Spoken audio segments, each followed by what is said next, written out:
आता तुमची आवडती सुझुकी दुचाकी घरी आणणं झालं अधिक सोपं. सिंधुदुर्गचे अधिकृत विक्रेते श्री विनायक व्हील्स घेऊन आले आहेत खास ऑफरची मेजवानी. मग वाट कसली बघताय?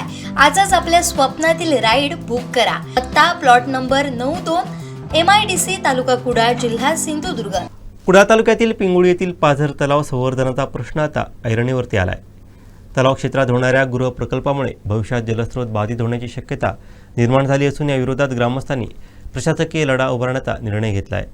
या पार्श्वभूमीवरती स्थानिक लोकप्रतिनिधींनी देखील ग्रामस्थांच्या भावनेचा आदर करत उपोषणात सहभागी व्हावं असं आवाहन जिल्हा परिषद सदस्य गंगाराम सडवलकर यांनी केलं आहे. पाहूयात. पिंगुळी ग्रामस्थ आणि हे बाकी सर्व पिंगुळीवासी आहेत. आम्ही 1 तारीखला पाझर तलावासंदर्भात उपोषण करणार आहोत. पाझर तलावाचा जो प्रश्न आहे तो प्रश्न खूप गंभीर असा आहे आणि जसा कुडाळचा विकास होतो आहे तसा पिंगुळीचा विकास मोठ्या प्रमाणात होत आहे आणि त्यामुळे विकासक जे आहेत ते पिंगुळीच्या दिशेने वळलेले आहेत. आमच्या जे पाणी पुरवठ्याचे पाझर तलाव आहे त्या ठिकाणी विकासकांनी जमीन खरेदी करून गृहप्रकल्प उभारत आहेत. या पाझर तलावाच्या तिन्ही साईडला डोंगर असा भाग आहे आणि मध्यभागी असं तळ आहे. तळ्याचा एकूण सर्वे नंबर आहे तो 29 सर्वे नंबर आहे. 4 हेक्टर 63 गुंठे 20 असं क्षेत्र आहे. हे जिल्हा परिषद मालकीचं आहे आणि त्याच्या बाजूची जमीन आहे 28 आणि 28-2. हे जे आहेत हे विकासक आहेत आणि हे विकासक जे आहेत ते या 25 एकर क्षेत्रामध्ये 275 गृहप्रकल्प ते उभारत आहेत आणि एवढ्या गृहप्रकल्प उभारताना त्यांनी सांडपाण्याची जी व्यवस्था जी आहे ती व्यवस्था कुठेच दिसत नाही आणि नैसर्गिक ह्याच्यामध्ये बघितलं आपण तर सांडपाणी हे सकल भागाकडे जाणार आहे आणि सकल भागामध्ये जे पाणी आहे ते पाणी दूषित होणार आहे. त्याशिवाय हे प्रकल्प उभारत असताना जमिनीची मोठ्या प्रमाणात उलथापालथ करणारा आणि त्यामुळे सुद्धा माती जाऊन पाण्याची क्षमता कमी होणार. पावसामध्ये मोठ्या प्रमाणात माती वाहून पाझर तलावामध्ये जाणार आहे. तो पण धोका उद्भवतो आहे आणि त्याशिवाय जवळजवळ 30 ते 35 वर्ष या पाझर तलावामध्ये पिंगुळीची नळ पाणी योजना सुरू आहे आणि नळ पाणी सुरू असल्यामुळे त्या ठिकाणी त्या भागामधून पाईपलाईन सुद्धा गेलेली आहे. ती पण ते डॅमेज होण्याची शक्यता आहे. नंतर बदलता पण येणार नाही आणि अशा प्रकारे मोठ्या प्रमाणात पिंगुळीवासियांचं नुकसान होणार आहे. त्याशिवाय यासाठी पिंगुळी म्हणजे जे कर्मचारी आहेत नळ पाणी योजनेचे त्यांनी सुद्धा आपला रिपोर्ट दिलेला आहे की ही योजना झाल्यामुळे आपल्या ह्याच्यामध्ये नळ पाणी योजनेत काय काय नुकसान होणार आहे. त्यामध्ये प्रामुख्याने त्यांनी नमूद केलेलं आहे की आपण जी वीज वापरतो त्यामधूनच त्यांनी सुद्धा विकासकांनी सुद्धा वीज वाहिनी घेतलेली आहे आणि कोणत्याही प्रकारची कल्पना न देता त्यांनी वीज वाहिनी सुरू केलेली आहे.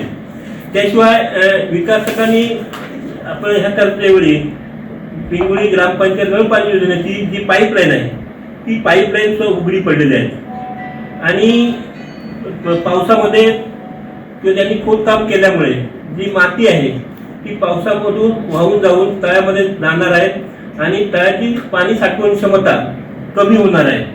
आणि त्यांच्या जाहिरातीमध्ये बघितलं किंवा त्यांनी जे बॅनर लावलेले आहेत त्यामध्ये असं बघितलं की त्या तळ्याचा उपयोग ते बोटिंगसाठी करणार आहेत. अशा प्रकारचा रिपोर्ट ग्रामपंचायत नळ पाणी योजनेच्या कर्मचाऱ्यांनी दिलेला आहे. त्यानंतर जी आहे जागा आहे विकासकांची ती त्यानंतर जी राहिलेली जागा पाझर तलावाची आहे ती पाझर तलावाची जागा म्हणजे जिल्हा परिषद जागा आहे. फक्त ते मालक आहेत, जिल्हा परिषद मालक आहेत, पण त्यामध्ये हे करणारे काम करणारे फक्त हे कोण आहेत? हे विकासक आहेत. त्याचा वापर करणारे विकासकच आहेत. पण त्याचा उपयोग त्यासाठी काहीच होणार नाही आणि पाणी दूषित पाणी ह्या जवळजवळ 3000 नळ कनेक्शन आहेत आणि जो 10-15 हजार लोक त्या नळ पाणी योजनेवर पाणी पित असतात. त्यानंतर त्यावेळी ज्यावेळी मोजणी झाली त्यावेळी सुद्धा ज्या हे बिल्डर्स आहेत त्यांनी आजूबाजूचे जे आहेत जमीनदार आहेत त्यांना लगत कब्जेदार त्यांना कोणत्याही प्रकारची कल्पना न देता, म्हणजे काही जणांना दिले, पण मुख्य जो कब्जेदार आहेत म्हणजे जिल्हा परिषद पाझर तलाव आहे त्यांना कोणत्याही प्रकारची कल्पना दिलेली नाही नोंदणीच्या वेळी, हा त्याचा पुरावा आहे.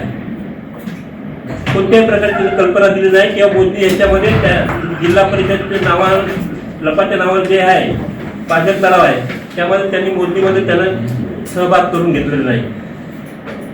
त्यानंतर या ग्रामपंचायतीने काय केलं आहे की त्यांना एनओसी दिलेली आहे. एनओसी देतेवेळी त्या ठिकाणी जी बैठक घेतली 13/5/2025 त्यामध्ये 13 सदस्य उपस्थित होते. आणि आपण बघितलं असाल की ज्यावेळी त्यांनी काम प्रेस घेतली त्यावेळी फक्त त्यातील 3च दिसत आहेत आणि त्यात करून उपसरपंच नाही आहेत ते.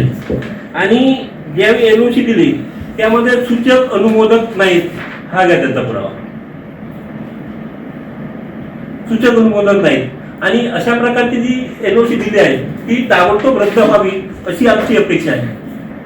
आणि सरपंच महाशय म्हणतात की आम्ही त्या पाण्याचा उपयोग करत नाही आहोत, पण प्रत्यक्षात जर बघितलं की एप्रिल-मे मध्ये त्या पाझर तलावामधून पूर्ण गावाला पाणी पुरवठा होत होतो. पावसाळ्यामध्ये किंवा इतर याच्यामध्ये आपण जी आमची जॅकवेल आहे कुठे आहे ती याच्यामध्ये कोर्टेश्वरमध्ये आहे तिथे, तिथून पाणी पुरवठा होतो.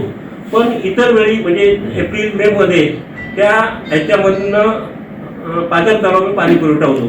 ते म्हणत असतील की आम्ही त्याचा उपयोग करत नसू, तर जी बिलं येत आहेत ती बिलं अशी देत आहेत का 50-50 हजार रुपये बिलं येत आहेत वीज कनेक्शनची, म्हणजे त्या ठिकाणी पाणी पुरवठा आहे हा त्याचा पुरावाच आहे ना. आणि गोंधळपूर आणि देऊळवाडी या भागामध्ये त्या ठिकाणचा सध्या किंवा पूर्वी सुद्धा पाणी पुरवठा होत असतो. म्हणजे आपण जे ह्या करतो विकास करतो असं म्हणतायत, पण ह्या गोष्टी सुद्धा विकासामध्येच येतात.